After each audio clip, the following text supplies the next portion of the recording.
Glória a Deus, aleluia. Saúdo a todos com a paz do Senhor. Amém. Vamos estar aqui de novo, junto com os irmãos, nesse culto de louvor e adoração a Deus, agradecendo ao pastor Wagner pela confiança, nos dá de mais uma vez estarmos pregando esta igreja junto com os irmãos. Peço a Deus, meus irmãos, que estou muito feliz. Estamos aqui, os meus conhecidos, alguns não tanto, mas Deus conhece a todos.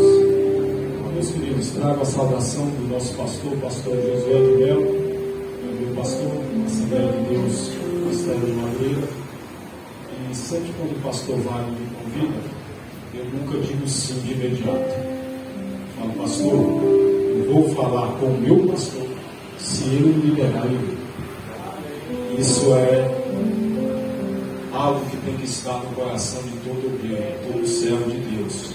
O teu pastor tem que saber onde você está, por onde você anda. Então seja submisso à vossa liderança. Amém? Debaixo da bênção de Deus, debaixo da bênção do nosso pastor, na confiança do pastor Wagner, vamos ler um texto em Atos dos Apóstolos, capítulo de número 3. Glória a Deus. Atos dos Apóstolos, capítulo de número 3.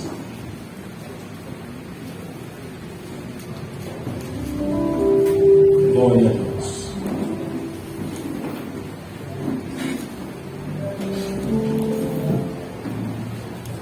Atos, capítulo de número 3.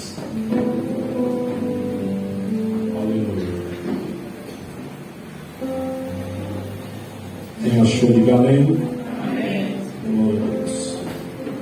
Pedro e João subiam juntos ao templo à hora da oração, a nona. E era trazido um varão que desde o ventre de sua mãe era coxo, o qual todos os dias punham à porta do templo chamada Formosa para pedir esmola aos que entravam. Ele vendo a Pedro e a João, que iam entrando no templo, pediu que lhe dessem uma esmola. E Pedro, com João, fitando os olhos nele, disse: olha para nós. E olhou para eles, esperando receber alguma coisa. E disse Pedro: não tenho ouro, não tenho prata nem ouro, mas o que tenho, isso te dou. Em nome de Jesus Cristo Nazareno, levanta-te e anda. E tomando-o pela mão direita, o levantou, e logo os seus pés e tornozelos se firmaram. E saudando ele, pôs-se em pé e andou, e entrou com eles no templo, andando e saltando e louvando a Deus. Amém? Sempre dando glória, exaltando o santo do Senhor. Meus irmãos, todos nós temos algo a oferecer. Todos nós. Todos nós podemos oferecer algo ao próximo. Devemos oferecer, principalmente o que é bom. Mas nós também necessitamos e anseiamos em receber algo. Nós queremos receber bênçãos, queremos receber atenção, queremos receber cuidado, nós queremos receber um abraço, nós queremos receber palavras positivas, nós queremos receber promoção do serviço, por que não? Verdade é que todos nós esperamos receber algo. Alguns querem receber aceitação, outros querem receber elogios. Mas isso é uma verdade que está inerente a todos nós. Nós almejamos dar, mas nós também queremos receber. Dito isso, a Bíblia também nos ensina a pedir. No Evangelho, segundo escreveu Lucas, Jesus disse: eu vos digo a vós, pedi e dá-se-vos-á, buscai e achareis, batei e abre-se-vos-á, porque qualquer que pede recebe, e quem busca acha, e a quem bate abre-se-lhe-á. E qual é o pai que entre vós, que tendo um filho e ele lhe pedir pão, tu lhe darás uma pedra? Ou também se lhe pedir peixe, por peixe tu lhe darás uma serpente? Ou também aquele que lhe pedir um ovo, você lhe dará um escorpião? Ora, sendo vós maus, sabeis dar coisas boas aos vossos filhos, quanto mais dará o Pai Celestial, o Espírito Santo, àquele que vos pedir. Então a Bíblia nos instrui, nos direciona, pastor Wagner, a pedir a Deus, a pedir ao nosso Senhor. O escritor aos Hebreus diz que sem fé é impossível agradar a Deus, porque é necessário que aquele que se aproxima de Deus creia que Ele é abençoador, que Ele dá, que Ele presenteia, que Ele é galardoador daqueles que o buscam e daqueles que creem e invocam o Teu santo nome. Então você que veio aqui nesta noite esperando algo da parte de Deus, pode levantar a tua mão e começar a glorificar, porque Deus tem presente para a tua vida. Aleluia. Mas o dar e o receber é algo recíproco. Eu quero começar dizendo que Deus tem muito para dar. E nós também temos que dar, nós temos que oferecer. Mas nós temos que tomar cuidado com o que o mundo nos oferece. O mundo também tem muito para dar. E quando eu trago a concepção de mundo, João ele escreve em sua primeira carta, no capítulo de número 2, versículo 16, 14 e 15, ele diz assim, no versículo 15: não ameis o mundo, nem o que no mundo há. Se alguém ama o mundo, o amor do Pai não está nele. Porque tudo que há no mundo, a concupiscência da carne, a concupiscência dos olhos e a soberba da vida, não é do Pai, mas do mundo. E o mundo passa, e as suas concupiscências também. Mas aquele que faz a vontade de Deus permanece para sempre. Então o mundo ele tem algo a oferecer. A Bíblia diz que o mundo existe, e o que existe no mundo é o que ele tem a oferecer. A palavra mundo citada na Bíblia em quase todas as partes do e no Novo Testamento é cosmos, mas a depender do contexto. A palavra mundo se refere ao cosmos, ao universo criado. Em outro contexto, a palavra mundo se refere a pessoas, porque Deus amou o mundo, porque Deus amou a humanidade, porque Deus amou as pessoas. E também a outra parte em que a palavra cosmos, mundo usada, é aqui nesse texto, em que se fala de um sistema mundano, de um sistema organizado, mas não é um sistema que favorece os servos de Deus, é um sistema que é contra a vontade de Deus, um sistema que é contra os servos de Deus. Não ameis o mundo, nem o que no mundo há. E a primeira coisa que ele diz que há no mundo, ele fala a respeito da concupiscência da carne. O que é a concupiscência da carne? A concupiscência da carne, quando ele fala a respeito disso, ele fala da carne, da nossa natureza caída. Segundo Lloyd Jones, a concupiscência da carne simboliza a vida dominada pelos desejos. Isso é contra Deus. Isso é algo que está no mundo, algo que o mundo oferece. Simboliza a vida dominada pelos desejos. Quem tem a vida dominada pelos desejos, ele tem pouco respeito a si mesmo e quase nenhum respeito ao próximo. As pessoas que têm a vida dominada pelos desejos carnais, ele não respeita nem sequer o próprio corpo.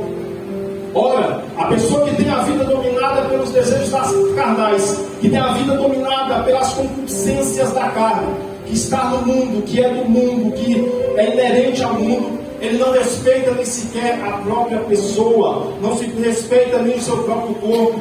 Nós vemos que quando se fala de concupiscência da carne, se fala da nossa natureza caída, e para ser satisfeito todos esses desejos dentro do nosso coração, as pessoas buscam o que há no mundo, em vez de buscar o que há em Deus. E tem vazio que só vai ser preenchido na minha e na tua vida pela presença de Deus. Então não vai adiantar ir buscar no álcool, na droga, na prostituição, nas coisas desse mundo, algo que somente Deus pode satisfazer. E ele fala a respeito dessa concupiscência. Augusto Nicodemos, ele disse que a carne se refere aos desejos impuros, que inclui todos os pensamentos, palavras e ações que não correspondem à sã doutrina, à palavra de Deus. Então a concupiscência carnal não é só o ato. A concupiscência da carne envolve também os pensamentos, as atitudes, as emoções, tudo aquilo que você deixa dominar pela carne, tudo aquilo que você deixa florescer pelos desejos da carne. Isso se refere ao que é inerente ao mundo e ao que é concupiscência carnal. E ele diz: fornicação, adultério, sodomia, demais desejos que não são naturais, a intemperança, o comer demais, o beber demais. Ora, nós vemos que quando se fala de concupiscência carnal, se fala também de um exagero, porque comer não é pecado, né? Mas a glutonaria é. Relação sexual não é pecado, é? Dentro do casamento não, fora do casamento é adultério, antes do casamento é fornicação. Então nós vemos que a concupiscência carnal, ela destrói a alma e desonra o corpo, e atrapalha a sua comunhão para com Deus. Então ele fala que não ameis o mundo. E é interessante que quando nós começamos a alimentar a concupiscência carnal, tudo aquilo que você vai alimentando, daqui a pouco você pega um desejo íntimo. Você começa a amar. Você começa a amar o mundo. Começamos a amar as coisas que não agradam ao Senhor nosso Deus. E ele disse que essas coisas destroem o nosso relacionamento com Deus, destroem o nosso corpo e desonra a nossa alma. E outra coisa que ele fala que há no mundo também é a concupiscência dos olhos. A concupiscência carnal, ela é algo que vem de dentro para fora, é algo que está em nós e que nós temos que vencer pelo poder do Espírito Santo, pelo poder do sangue de Jesus que nos purifica de todo o pecado. Mas a concupiscência dos olhos é algo que vem de fora para dentro, e nós vamos entender isso aqui. As concupiscências dos olhos, eu costumo dizer que é em relação à imagem, porque hoje nós vivemos na imagem. Muitas pessoas só vivem do que vê, vivem do que consegue contemplar. Mas não é assim que a Bíblia diz em relação a nós que cremos em Deus. A Bíblia diz que nós não vivemos por vista, nós não vivemos daquilo que nós vemos. Quer ver uma coisa? Quem aqui já viu Deus? Então nós não vivemos por imagem. Quem aqui crê em Deus? Aleluia, louvado seja o nome do Senhor. Nós não vivemos por imagem, nós não vivemos por vista, nós vivemos por fé. E a fé que nos move, a fé que nos movimenta, é a fé em Deus, a fé em Jesus, a fé nas coisas futuras, a esperança de dias melhores é que move a vida do cristão, e não aquilo que se vê. E a concupiscência dos olhos é isso. É a ostentação do espetáculo externo em nossa feira da vaidade. É a incapacidade de alguém ver algo sem desejar para si mesmo. E isso tem consumido a vida de muitos crentes nos dias atuais. A concupiscência dos olhos. Tudo que vê, quer. Tudo que vê, deseja. Tudo que vê, almeja. Então isso tem atrasado o lado de muitas vidas. É o querer mais, é o querer ir mais além, querer mais do que não é seu. O ponto que tentamos encher com coisas pessoais e atividades é um vazio que somente Deus pode encher. E nós temos que tomar cuidado com a concupiscência dos olhos. Temos que tomar cuidado com o que nós vemos. Tem algo que tem destruído vidas, tem destruído famílias, tem destruído relacionamentos, e eu quero falar um pouquinho sobre isso nesta noite, que é a pornografia. E às vezes quando falamos desse tema, pensamos que é só homens que estão mergulhados nisso. Não, tem mulheres também que estão viciadas nessa desgraça da pornografia. É algo que tem corrompido a alma. É algo que tem destruído casamentos. É algo que muitas vezes, quando às vezes acompanhamos situações em gabinetes pastorais, nós vemos relatos de esposas dizendo que o marido está viciado em pornografia, e O marido dizendo também que a esposa está viciada em pornografia. Meu irmão, minha irmã, cuidado com o que os seus olhos veem. Cuidado com o que você contempla. Isso está contaminando a tua alma. Está atrapalhando o teu relacionamento. Não somente para com Deus, mas com o teu cônjuge, com aqueles que estão ao seu lado. Contemple somente aquilo que agrada ao Senhor. Paulo ele nos dá os conselhos, irmãos, até o pensamento, pensar nas coisas que são de cima, tudo que é bom, tudo que é honesto, tudo que é agradável, se há alguma coisa boa, que há alguma fama boa, nisso pensai. Então a gente tem que tomar cuidado, tanto com os nossos pensamentos, como com aquilo que a gente está vendo. Quem está entendendo, diga amém. Amém.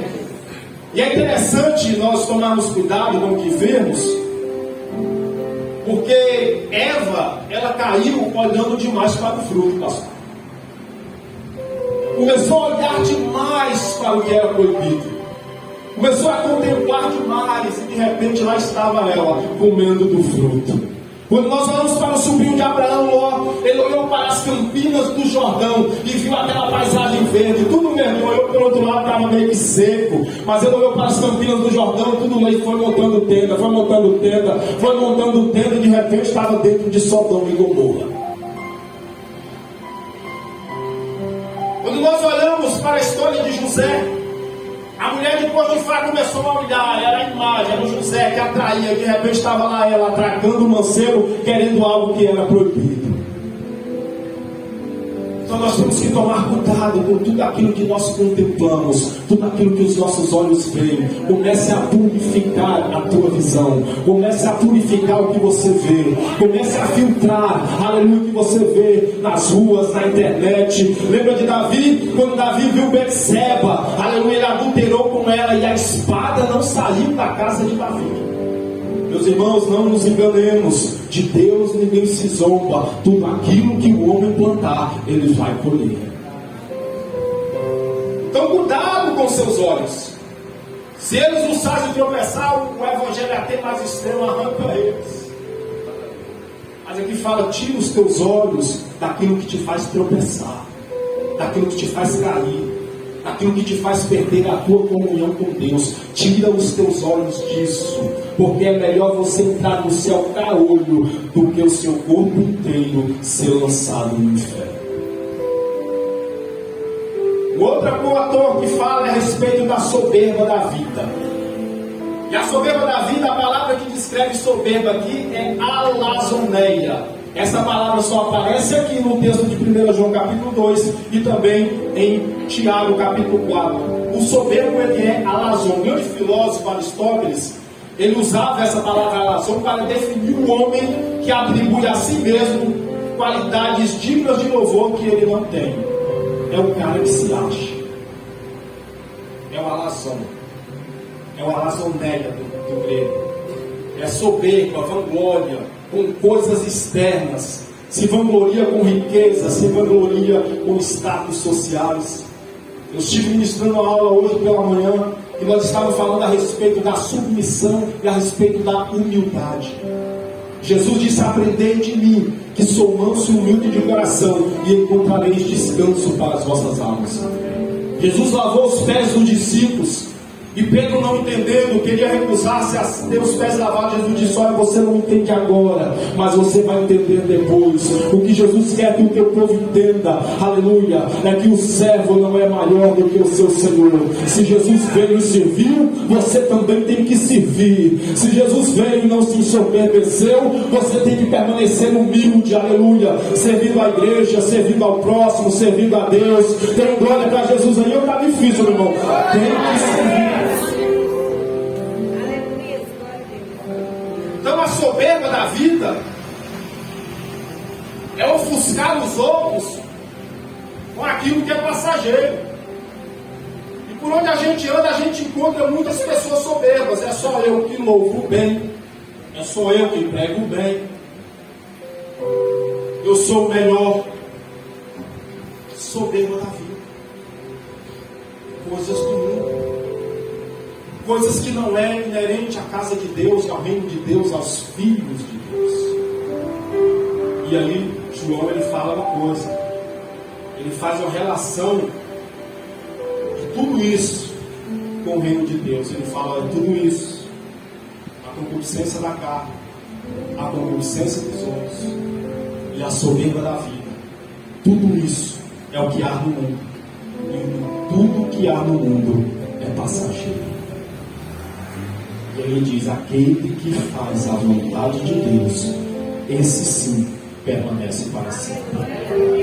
Então o que o mundo tem a oferecer não é bom. O que o mundo oferece não agrada a Deus e não serve para os filhos de Deus.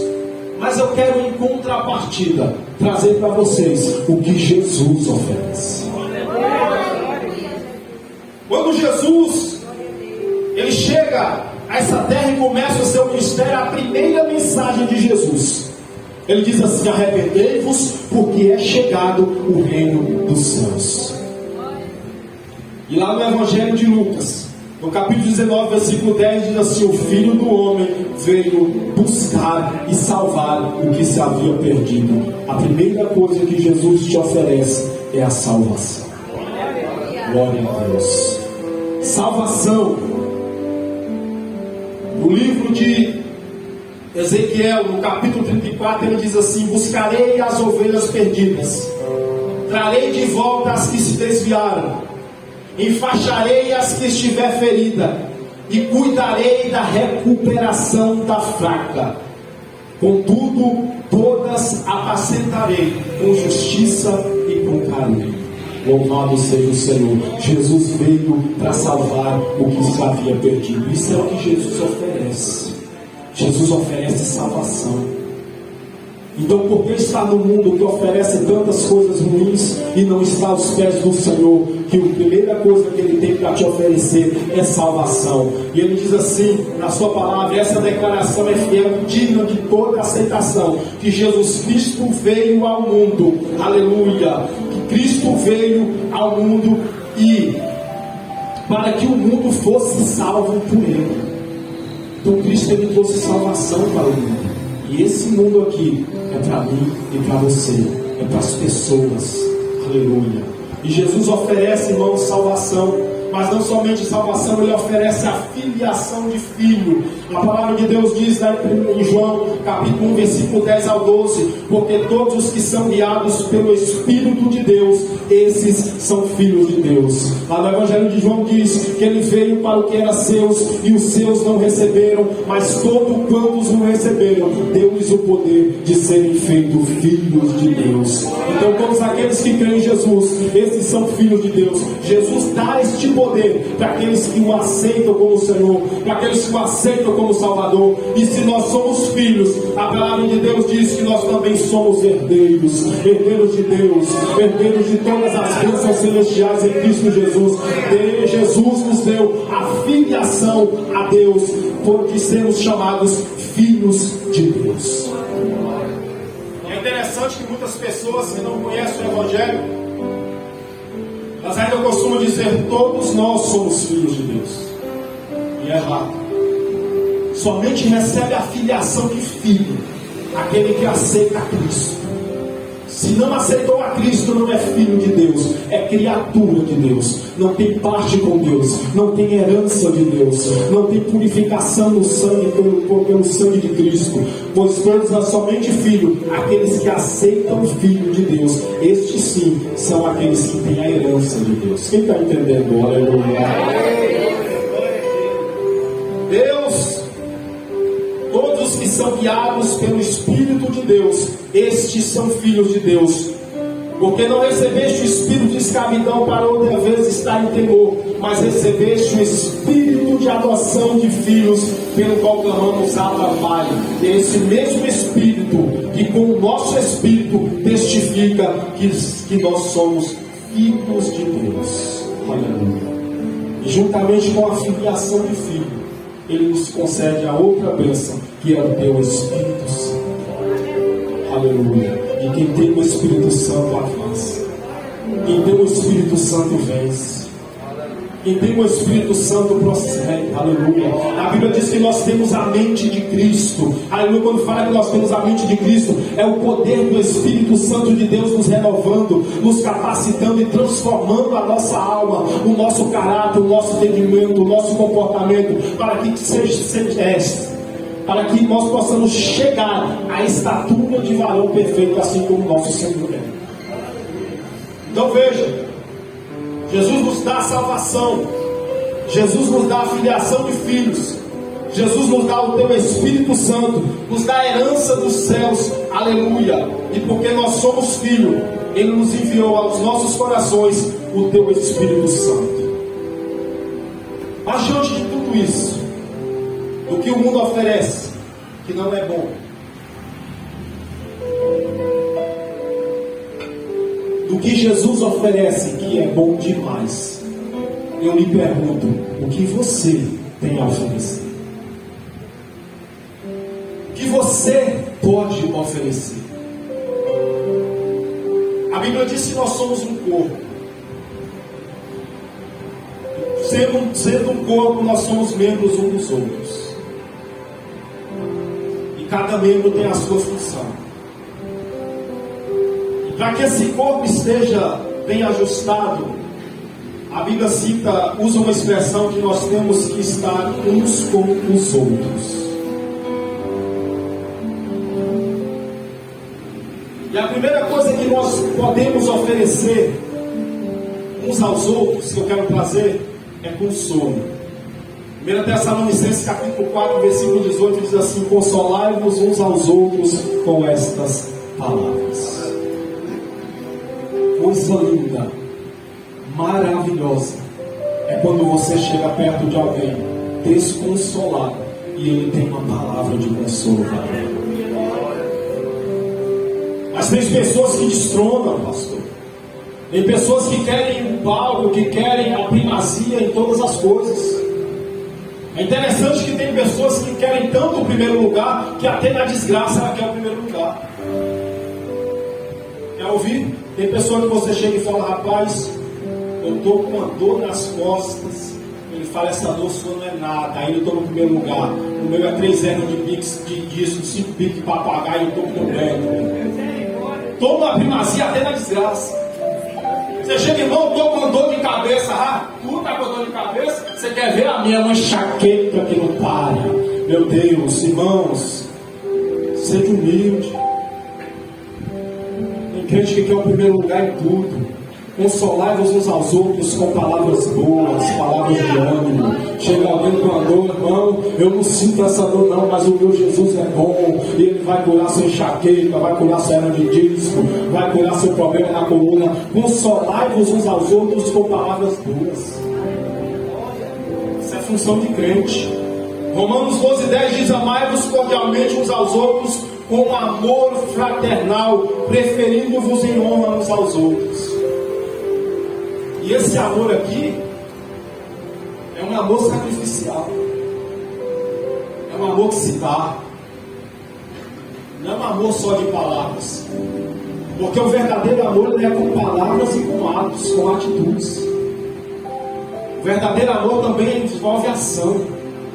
Não basta você simplesmente dizer que ama e não expressar esse amor, e não demonstrar esse amor, e não expressar esse amor com ação. Marido que diz que ama a esposa e só ama e não cuida dela, tem que rever esse conceito.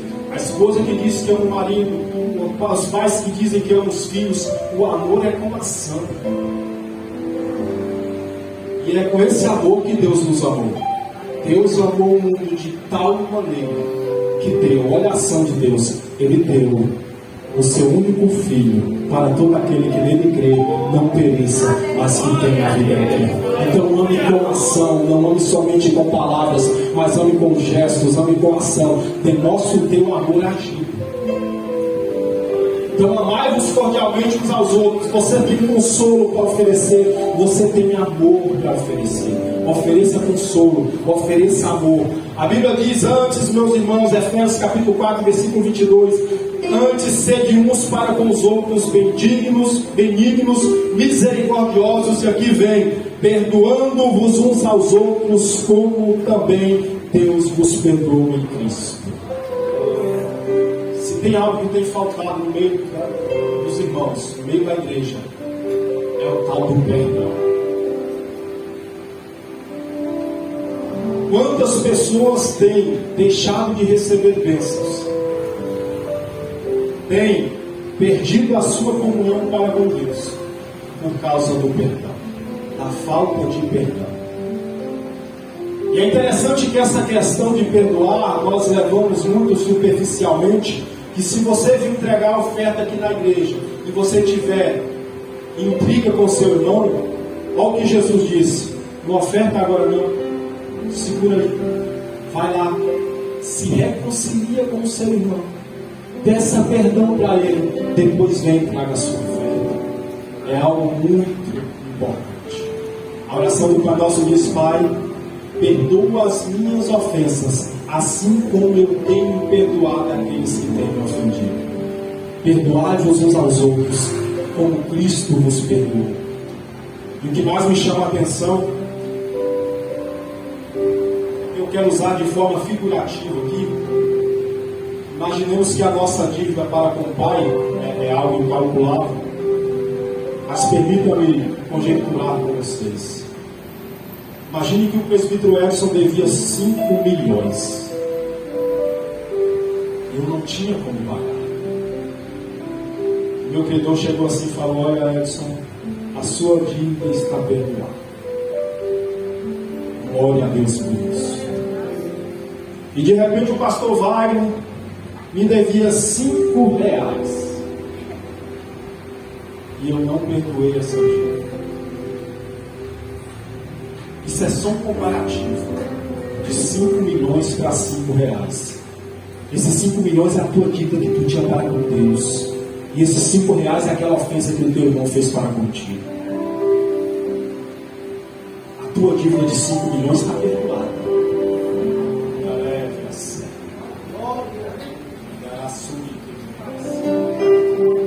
Por que você não perdoou os 5 reais? Perdoai-vos uns aos outros, como também Deus vos perdoou em Cristo. Hebreus capítulo 10, versículo 24. Consideremos-nos uns aos outros para nos estimularmos à caridade e às boas obras. Irmãos, tem pessoas que atrapalham o outro de fazer o bem. Porque ao invés de você estimular, você desestimula. Interessante que uma pessoa chega toda alegre, pastor Wagner, naquela vontade, naquela sede, não vai dar certo não. Só tem esses. A pessoa chega empolgada, pastor, vamos para o evangelho. Não vai dar certo não. Chega com o irmão empolgado, com planos, com plano de ação. Nem vai, porque eu já tentei, não deu certo.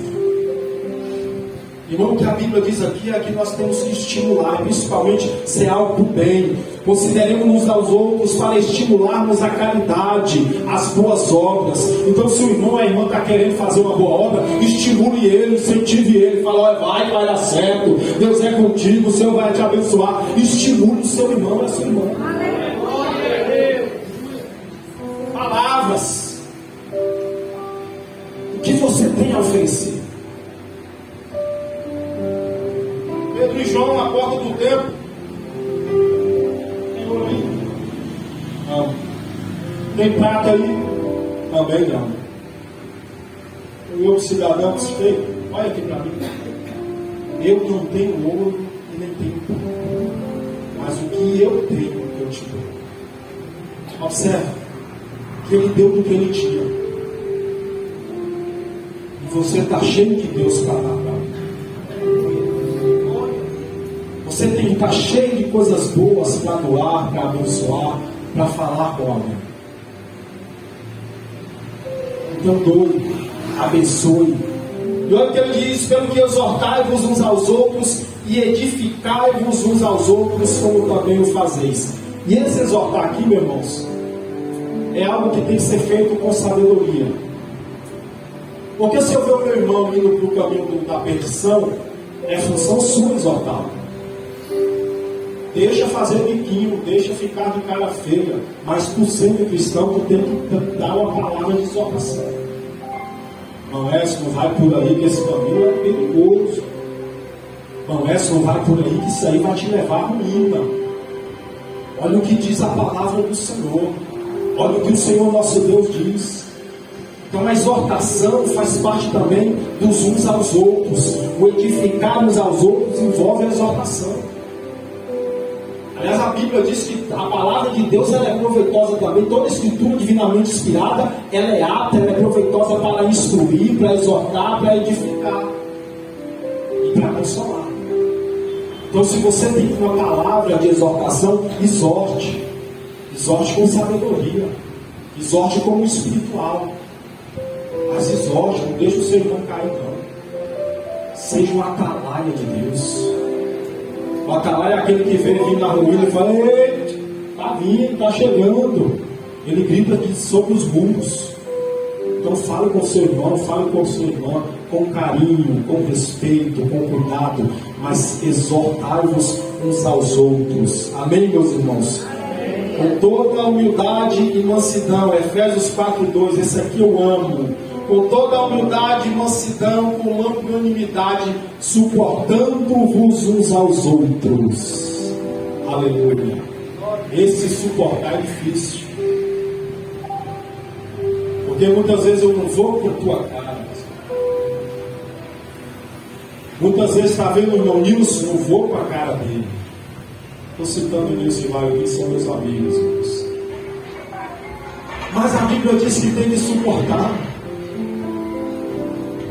E o suportar, aleluia, aqui não é um suportar qualquer. É um suportar em amor.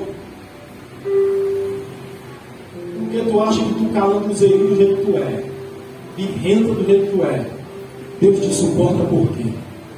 Porque Ele te ama. Aleluia. Então suporte em amor, suporte em caridade. Aleluia. Suportando-vos uns aos outros. Aleluia. Antes, sede uns para com os outros misericordiosos, suportando-vos uns aos outros. E aqui tem algo interessante que eu quero trazer. A Bíblia diz assim: confessai as vossas culpas uns aos outros e oreis para que sareis. Isso é algo mais difícil de acontecer no nosso meio, mas tem que acontecer. Porque com a confissão vem também o perdão. E a Bíblia diz que aquele que confessa e larga, ele alcança a misericórdia. Mas muitas vezes a confissão é necessária para jogar para fora. Mas o difícil é confessar. Principalmente no nosso meio, não é verdade?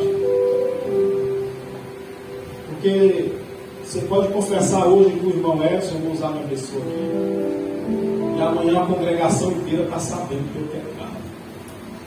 Irmão Edson é de Bahia. Quem já ouviu aqui padre contando pecado infiel para alguém? Os católicos têm confiança de contar os seus pecados para o padre, mas muitas vezes nós não temos confiança de confessar o pecado uns aos outros, porque não somos capazes de refrear a língua. Confessou a culpa hoje, a língua já começa a coçar para contar amanhã. Para ver mesmo, você precisa falar para você. Tem que ter maturidade para ouvir uma confissão e orar e guardá-la. Quando eu aprendi isso de lá para cá, eu ouvi confissão que eu vou levar para o túmulo. Mas em todas elas, meu irmão, minha irmã, vamos orar. Deus vai te perdoar. Deus vai mudar o teu cativeiro. Deus vai te fortalecer. O crente tem que ter maturidade para isso. Para ouvir uma confissão e guardar, orar. Confessai as vossas culpas uns aos outros e orai para que sareis. Não diz confessar a culpa e sai espalhando o pecado no irmão. Confessar a culpa e sai espalhando para a congregação do irmão. Não, irmão, se alguém for surpreendido em algum delito, vós que sois espirituais, encaminhai o tal com espírito de mansidão e olhai por vós mesmos para que não caiais.